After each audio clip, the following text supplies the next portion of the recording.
Hello everyone, आज हम पढ़ने वाले हैं फैक्टर्स अफेक्टिंग फोटोसिंथेसिस।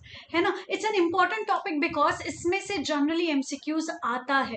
ठीक है, तो फटाफट देख लेंगे कौन कौन से फैक्टर्स है जो फोटोसिंथेसिस को अफेक्ट करेंगे। लेकिन उससे पहले अ वेरी इंपॉर्टेंट अनाउंसमेंट जो हर जगह ट्रेंड हो रहा है, and that is vote. Vedantu online talent exam, Vedantu online talent exam का सबसे पहला सेशन 28 मार्च को हो गया। अप्रोक्सीमेटली 13 लाख बच्चों ने वो एग्जाम दिया था।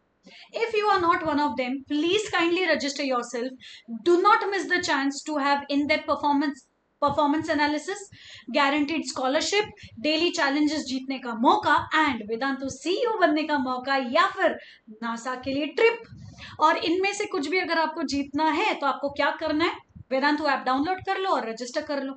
Next, if you like to learn botany from me और if you like to learn physics, chemistry, biology from Vedantu teachers, please join the crash course. The crash course is going to start from 5th April. 5th April से जो crash course start होने वाला है उसके लिए fees है 10,000 rupees. But अगर आपने कूपन कोड अप्लाई कर लिया BMCC तो आपका फीस कितना हो जाएगा, 6,000। अब क्या करना है आपको, नीचे डिस्क्रिप्शन बॉक्स है, ओपन करो, लिंक मिलेगा, लिंक पे क्लिक करो।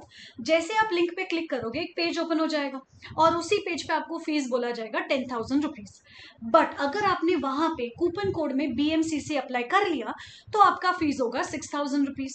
नेक्स्ट, क्या कवर करने वाले हम क्रैश कोर्स में, पूरा NEET syllabus 11 standard 12 standard everything in 120 sessions. 8 AM से 11 PM तक का आपका डाउट सॉल्विंग रहेगा। 10 फुल टेस्ट होंगे, 10 पार्ट टेस्ट होंगे। Not only this, you will also get amazing tricks and tips to get your NEET concepts absolutely clear.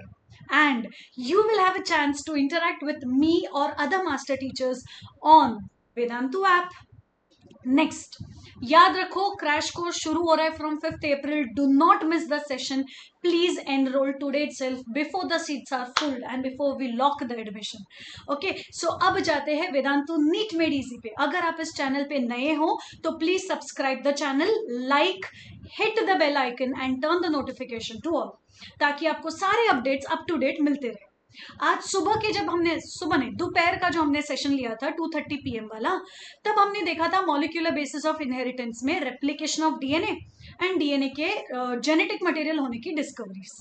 अभी हम हैं यहाँ पे 9:15 PM वाले सेशन पे, जहां हम डिस्कस करेंगे which factors are going to affect photosynthesis. और इसी के लिए फैक्टर्स अफेक्टिंग फोटोसिंथेसिस में आपका स्वागत है। What do we see, there are two types of factors that affect photosynthesis. एक वो फैक्टर जो बाहर है और एक वो फैक्टर जो बॉडी के अंदर है। जो बॉडी के अंदर है उनको हम बोलेंगे इंटरनल फैक्टर्स, जो बॉडी के बाहर है उनको हम बोलेंगे external factors. Simple. Next, internal factors में क्या आएगा, तो हमने बोला कितने स्टोमेटा प्रेजेंट है, कितने ओपन है, कितने क्लोज्ड है, कितना क्लोरोफिल प्रेजेंट है। नेक्स्ट, कितने लीव्स प्रेजेंट है, लीव्स का साइज क्या है, बड़ा है, छोटा है, लीव्स यंग है, मेच्योर है, क्या है।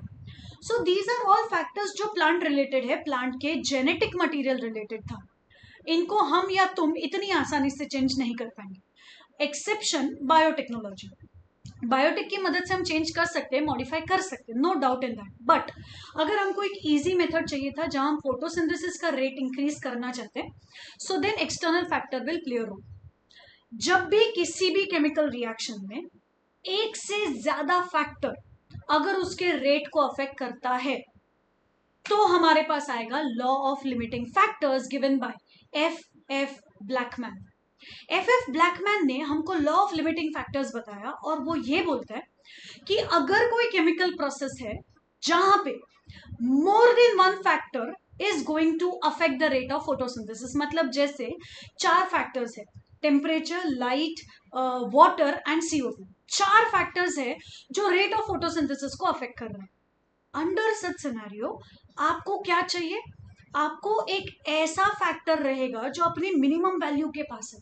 मतलब सोचो अगर आप 4 फ्रेंड्स है जो भाग रहे फटाफट, लेकिन एक था उसका स्पीड हल्का सा स्लो था, तो आपके ग्रुप को हम पीछे क्यों बोल रहे, क्योंकि जो लास्ट वाला था, जो कम भागा था, जो कम स्पीड से भाग रहा था, उसकी वजह से। सिमिलरली अगर कोई केमिकल प्रोसेस है जिसमें 4 फैक्टर थे जो फोटोसिंथेसिस के रेट को डिसाइड कर रहे हैं, तो कोई एक फैक्टर होगा जो अपने मिनिमम वैल्यू के पास होगा। Because it is very close to the minimum value, वो फोटोसिंथेसिस के रेट को स्लो डाउन कर रहा है. Simple as that. That is what you call it as law of limiting factors. Next, ये फैक्टर हमेशा डायरेक्टली अफेक्ट करेगा photosynthesis को, और फोटोसिंथेसिस के क्वांटिटी को हमेशा चेंज करेगा. Coming to the first factor, and that is effect of light. कुछ प्लांट्स हैं जो शेड एरिया में रहेंगे और डेंस फॉरेस्ट में रहेंगे. उनके अलावा, जैसे जो ब्लैक डार्क फॉरेस्ट में रहेंगे, उनके अलावा बाकी किसी भी प्लांट को लाइट लिमिटिंग फैक्टर नहीं रहेगा. लाइट इतना अबंडेंटली प्रेजेंट है, काहे का लिमिटिंग फैक्टर, किसको लिमिटिंग फैक्टर है ना. बट वो प्लांट्स जो बहुत धूप मतलब अंधेरे में रहेंगे, छांव में रहेंगे, शेड एरिया में रहेंगे, उनके लिए light is a limiting factor. अगर वो मैक्सिमम फोटोसिंथेसिस करना चाहते हैं तो क्या कर सकते हैं. Such plants which stay in shade area, dense forest etcetera, वो अपना फोटो सिस्टम या पिगमेंट सिस्टम को इंक्रीज करेंगे ताकि मैक्सिमम लाइट वो लोग अब्सॉर्ब कर सके, बिकॉज उनके लिए light is a limiting factor. अगर लाइट हद से ज्यादा होगा तो भी फोटोसिंथेसिस रेट ड्रॉप हो जाता है. क्यों?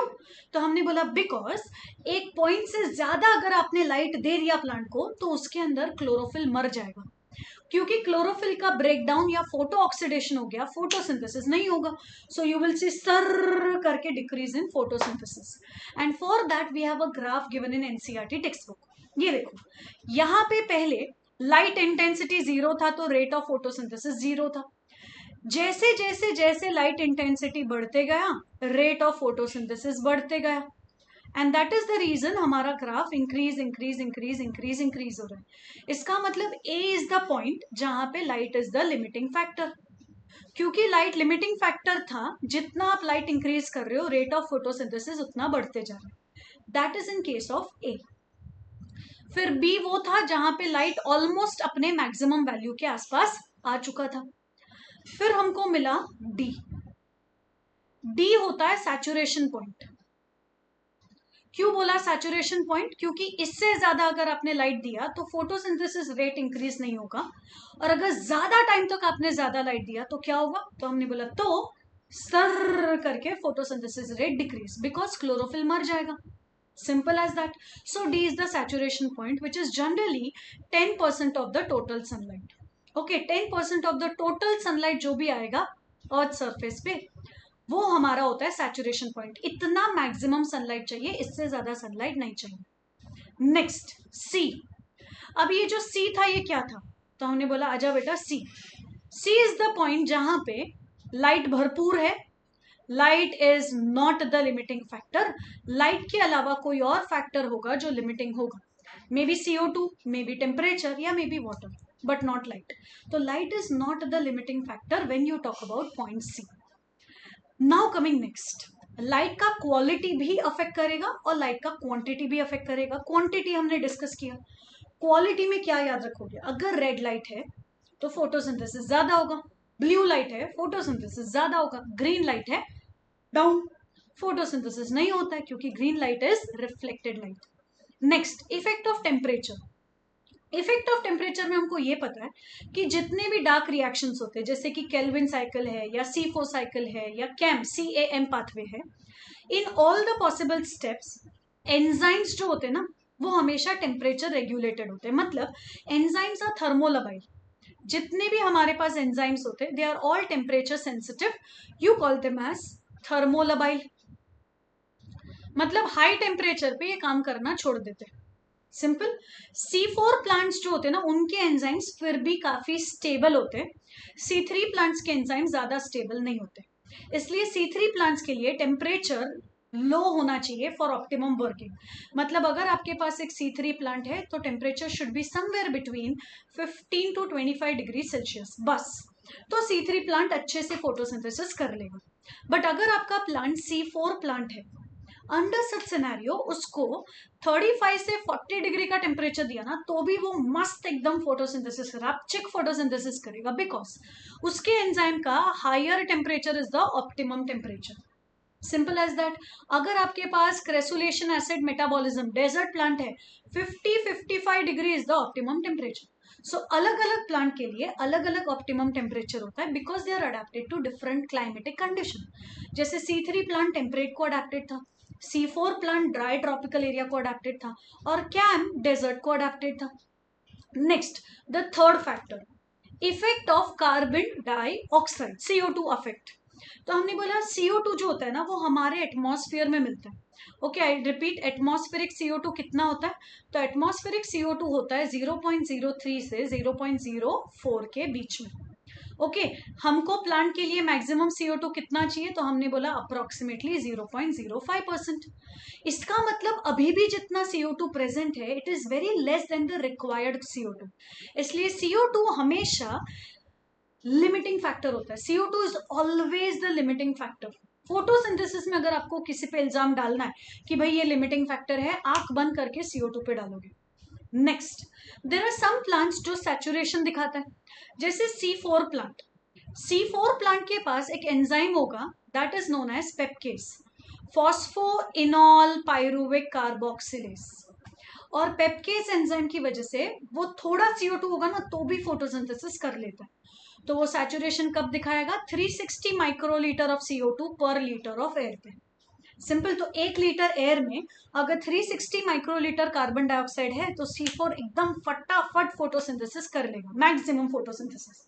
नेक्स्ट, अगर C3 प्लांट है तो उसको कितना चाहिए? 450 माइक्रोलीटर, बिकॉज C3 प्लांट में रुबिस्को होगा और रुबिस्को का CO2 कॉन्सेंट्रेशन रिक्वायरमेंट ज्यादा होता है, तो उसको ज्यादा CO2 चाहिए सैचुरेशन पॉइंट रीच करने के लिए. That is what is CO2 concentration का effect. Last factor and that is effect of water. Water normally directly plant के फोटोसिंथेसिस में रोल प्ले करेगा नहीं. वो हमेशा वाटर लाइट रिएक्शन को रेगुलेट करेगा. It will not directly play a role in photosynthesis. So अगर समझो वाटर कम था तो स्टोमेटा बंद हो जाएगा. अगर स्टोमेटा बंद हो गया तो CO2 कॉन्सेंट्रेशन कम हो जाएगा. सो अल्टीमेटली ब्लेम किस पे आएगा? CO2 पे. It will not come on water, it will not come on temperature, it will not come on something else, but it comes on CO2 availability. Simple. So that was all about the 4 factors which are involved in photosynthesis. So अब I repeat, इन्हीं सारी चीजों के notes के लिए join the Telegram link. सारे notifications मिल जाएंगे, सारे यूट्यूब लिंक मिल जाएंगे लेक्चर्स के लिए. So do not miss anything over here. Yes, till then stay tuned with Vedantu NEET Made Easy. Bye everyone.